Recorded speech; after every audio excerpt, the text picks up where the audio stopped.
اليوم ده ابونا كان لسه صاحي من الليل على عظة. كانت عظة يوم الحد. كان قاعد بعد المغرب، اللي هو اليوم اللي قبليه، مع كتب السير القديسين والتفاسير، عشان بيحضر لموضوع بعنوان الشهيد الأنبا والناس، الشفيع للحاجات الضيعة ورفيق كل حزين.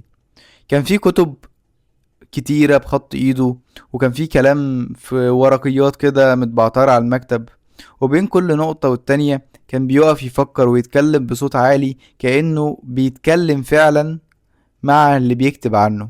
وكان وقتها الأنبا والناس. يعني كان واحدة من الورقات كان مكتوب عليها شوية كلام كده. كان مكتوب: يا ونس، ونس مش بس قديس، ونس صاحب. وفرق كبير يا جماعة بين القديس والصاحب. القديس تطلبه في الكنيسة وانت لابس هدومك الكويسة، اما الصاحب تقدر تكلمه في الشارع وانت بتجري في اي حتة في الدنيا. وبعدين حط علامة تعجب في نهاية الجملة ديت. كان ابونا من النوع اللي مش بيخاف يضحك في العظة، لا بيتكلم كده كأنه صاحبك، مش جاي يقول كلام نثري وخلاص، لانه كان عارف ان الفرح هو اول وصية في الانجيل.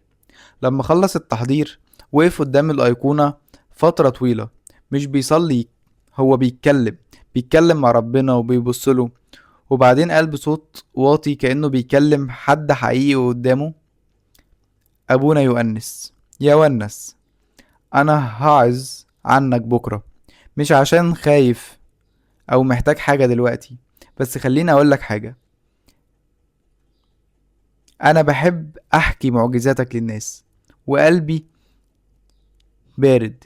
يعني بحكي لهم انك بترد الضايع، وفي نفس الوقت مش متأكد جوايا 100% انك هترد لي انا لو احتجت. فعايز اختبر. انا مش بتحدى، صدقني مش بتحدى، ده طلب. اعمل معايا معجزة صغيرة متواضعة عشان قلبي يطمن. وانت عارف ان انا مش صعب، اي معجزة صغيرة هتكفيني. وبعدين اتكلم بنبرة خفيفة وفيها هزار كده، بيقول: ومش لازم تعمل معجزة كبيرة زي اللي بتعملها لغيري. ما تردليش مثلا عجل ضايع ولا بيت ضايع، حاجة صغيرة هتكفيني. تمام يا شفيع الضايعين. هو بيكلمه كده، وابتسم كده ابتسامة خفيفة، ولبس لبسه الاسود وخرج. ما كانش يعرف ان الاختبار هيجي في نفس اليوم، وما كانش يعرف انه هياخد اكتر بكتير من اللي طلبه.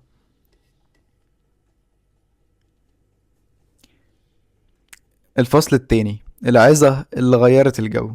ولما الكلام بيجي من مكان حقيقي. تعال نعرف. الكنيسة كانت مليانة اليوم ده. كان في ناس واقفين في الآخر، وأطفال قاعدين على الدرجات بتاعة الكورال، لأن المقاعد كلها اتملت. الجو كان فيه بخور وغبار ونور بيدخل من الشبابيك الزجاجية الملونة، وبيرسم على الأرض رسومات اللي هي على الشباك من ألوان أزرق وأحمر وذهبي. كنيسة كان شكلها جميل أوي يومها. ولما أبونا طلع يوعظ كان في حاجة مختلفة في طلعته. مش الطلعة العادية اللي بيطلع فيها ويبدأ يقرا من الورق.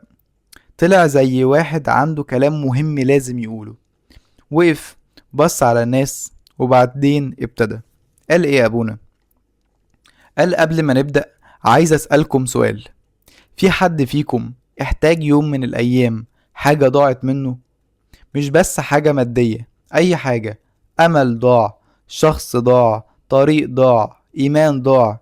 الناس ابتدوا يحركوا رؤوسهم، وكانت في ناس عيانين معينين ما استجابوش قوي، بس العيون متأكدة، وعيون اللي بيحاولوا يتأكدوا، وعيون اللي ضاعوا ومش لاقيين الطريق للكنيسة. فأبونا كمل كلامه وقال: كويس، أنا بسألكم الكلام ده عشان النهاردة هنتكلم عن ونس. مش القديس المرسوم على الأيقونات، ده ونس الإنسان. ونس الشاب اللي كان مصري زيكم تماما، بيتعب زيكم، بيخاف زيكم، وبيحب ربنا بقلب زيكم. وبعدين سكت وخد نفس كده وكمل: ونس ما ماتش في ايده سيف، ما ماتش عشان رفض يقول كلمة معناها انه تنازل عن الايمان.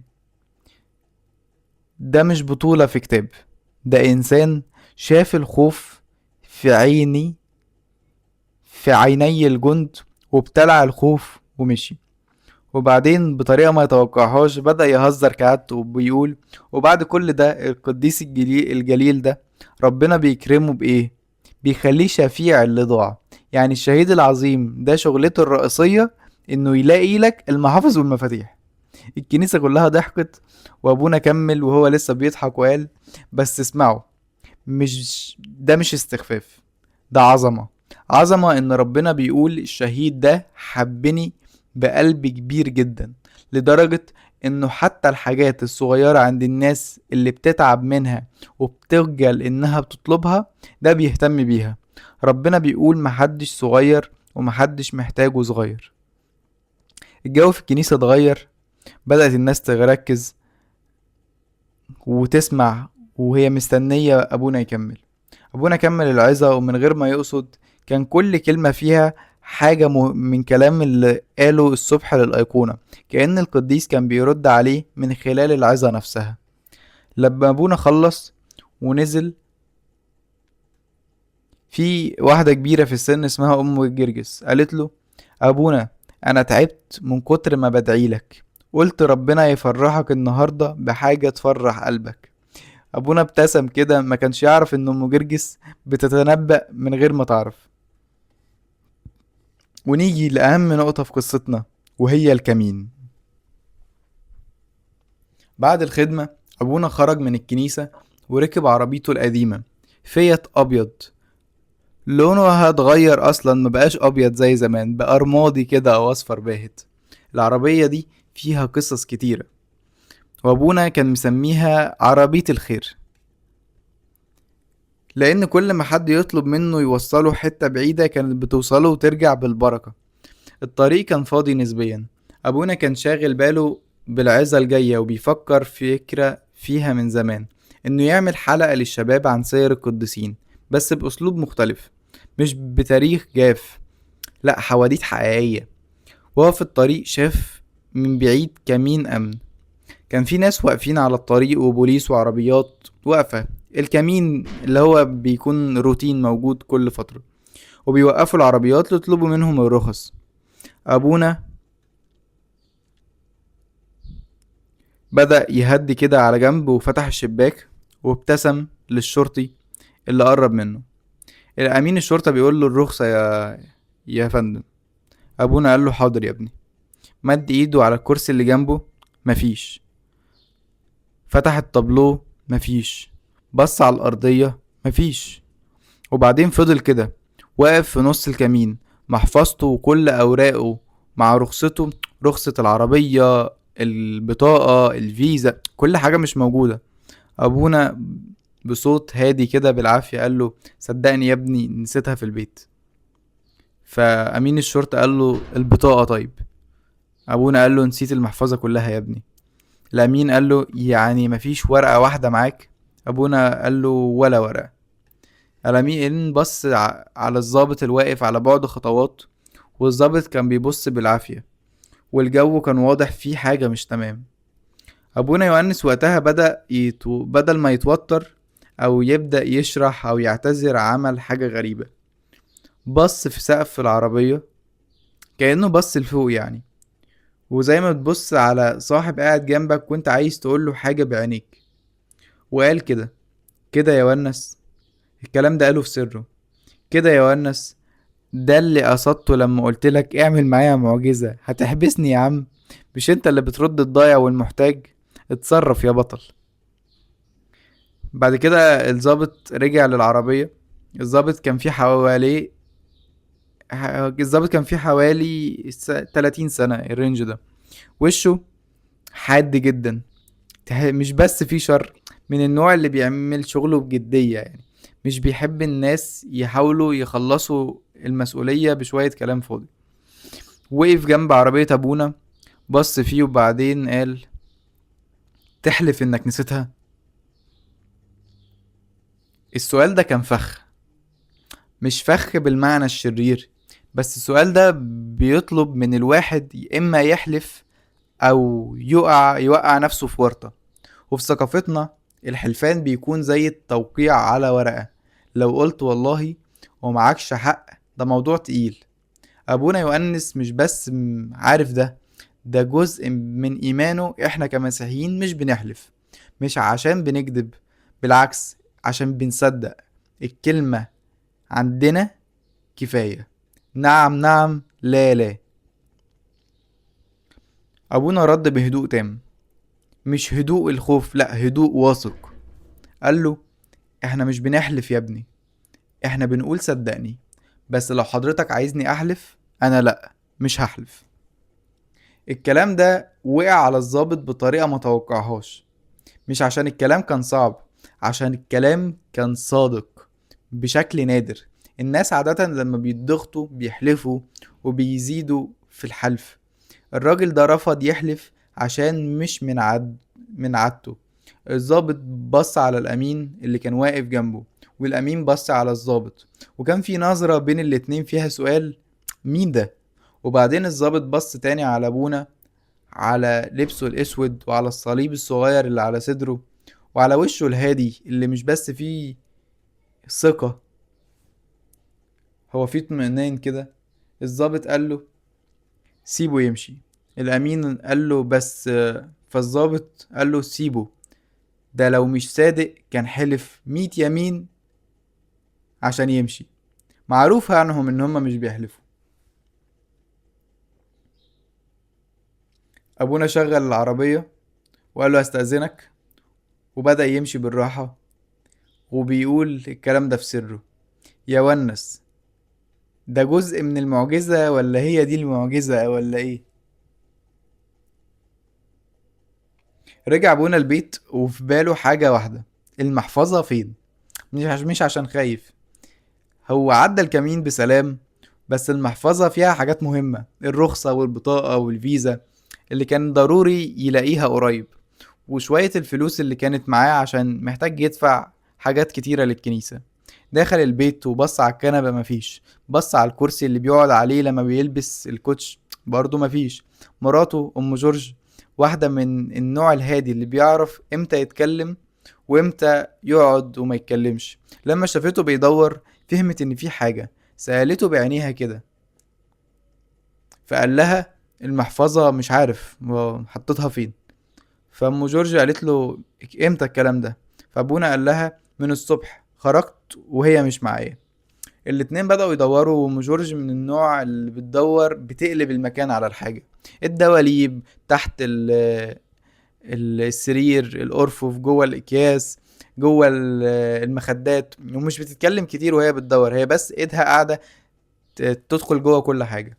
ابونا بيدور بطريقة تانية، بيفكر وبيحاول يتذكر كده امتى اخر مرة شافها. امبارح بالليل كانت على المكتب لما خد منها الكارت عشان اشترى حاجة، ولا قبل كده يمكن لما رجع الكنيسة الاسبوع اللي فات. نص ساعة فاتت، وساعة والمحفظة مش موجودة، كأن الأرض انشقت وبلعتها. أم جورج وقفت في نص الأوضة وقالت مش موجودة في البيت يا ابونا، يمكن وقعت في العربية أو في الكنيسة. فابونا اتصل بالكنيسة، مفيش، والعربية دورت فيها من الصبح. فأم جورج قالت له يبقى ربنا عنده حكمة. أبونا يوحنس بص فيها، وبعدين بص على الأرض، وبعدين حاجة ما فيهاش تمثيل ولا أداء، حاجة طبيعية زي ما كأن في إيد اتمدت عشان تاخد أكلك تاكله. أبونا قرر يبص تاني على المكتب. المكتب ده مكان في البيت خاص جدا، مش أوضة زي أوضة النوم ومش أوضة ضيوف، أوضة صغيرة مليانة كتب وورق وأيقونات، كان بيطلع فيها لما يحتاج يكون لوحده مع ربنا. الناس في البيت عارفين لو أبونا طلع أو دخل الأوضة ديت يبقى ده وقت الصلاة ومفيش وقت للكلام. وكان واضح إن في حاجة دايما في حياته كلها، إن هو بيدخل الأوضة ديت من غير ما يبقى معاه أي حاجة، يعني مش بيدخل بيها بموبايله ولا محفظته أبدا. المكتب ده مكان للصلاة، مش مكان لأي حاجة تانية غير الصلاة. بس راح المكتب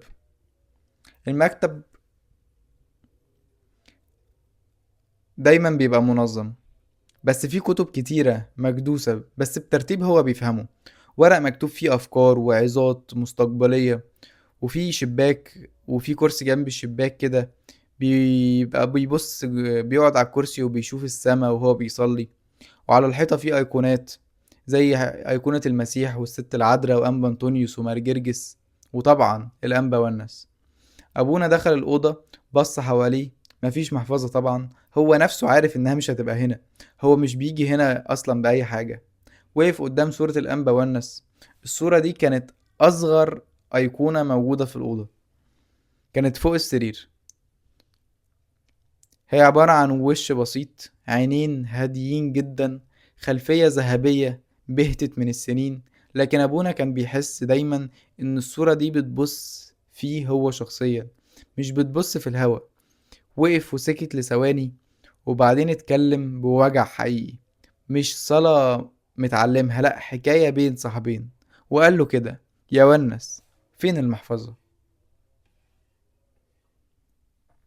وبنبرة أعلى شوية: أنا دلوقتي محتاجها يا شفيع الضايع.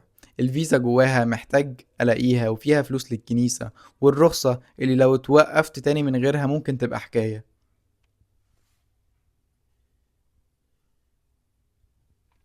فين المحفظة والفيزا يا شفيع الضايع؟ انت بترد الضايعين للناس ومش بترد لي المحفظة. انا اللي عملت الوعظ عنك الصبح، انا اللي قلت للناس انك صاحب ومش بس قديس. جيب لي المحفظة. وبعدين ساد الصمت في الأوضة الصغيرة دي. أبونا حس بنبضة في ودنه، وبعدين حس بشيء تاني، حاجة حلوة، يعني إحساس جميل مش بيجي لما الواحد يبقى عارفه.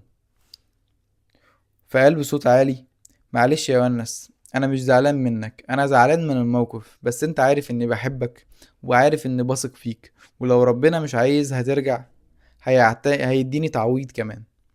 وابتسم وقرر يصلي. صلى صلاة بسيطة مش طويلة، وسلم الموضوع وفتح عينيه وبص على المكتب. المكتب كان فاضي زي ما سابه، إلا من حاجة واحدة. في نص المكتب، في المكان اللي مفيهوش ولا ورقة ولا أي حاجة، كانت موجودة المحفظة. المحفظة الجلد البني اللي عارفها كويس، موجودة في نص المكتب، في المكان اللي ما بصش فيه وما توقعش انها تبقى فيه طول عمره. أبونا يؤنس وقف ثانية كده من غير ما يتحرك، وبعدين مشي خطوة صغيرة، وبعدين مد ايده ومسكها. المحفظة كاملة، جواها الرخصة، جواها الفيزا، جواها الفلوس، جواها كل حاجة زي ما سابها بالظبط. بس في حاجة تانية. جنب المحفظة في صورة صغيرة على ورقة بيضة، صورة الأنبا والنس. مش الأيقونة الكبيرة ولا نسخة جديدة، هي صورة قديمة كده موجودة كانت معاه من زمان. وتحت الصورة بخط صغير هادي مكتوب كده: ونس شفيع اللي ضاع. أبونا يؤنس اللي عمل عظات عن المعجزات، واللي سمع قصص كتيرة، واللي صحابه حكوله عن معجزات شافوها، وقف هو شخصيا أمام حاجة مش مصدقها. مش عشان مش مؤمن، بالعكس عشان مؤمن وعارف إن ده هيحصل. قعد على الكرسي بالراحة، وبعدين مسك الصورة الصغيرة ورفعها في الهوا زي ما بترفع حاجة غالية جدا، وقال بصوت هادي جدا: يا ونس.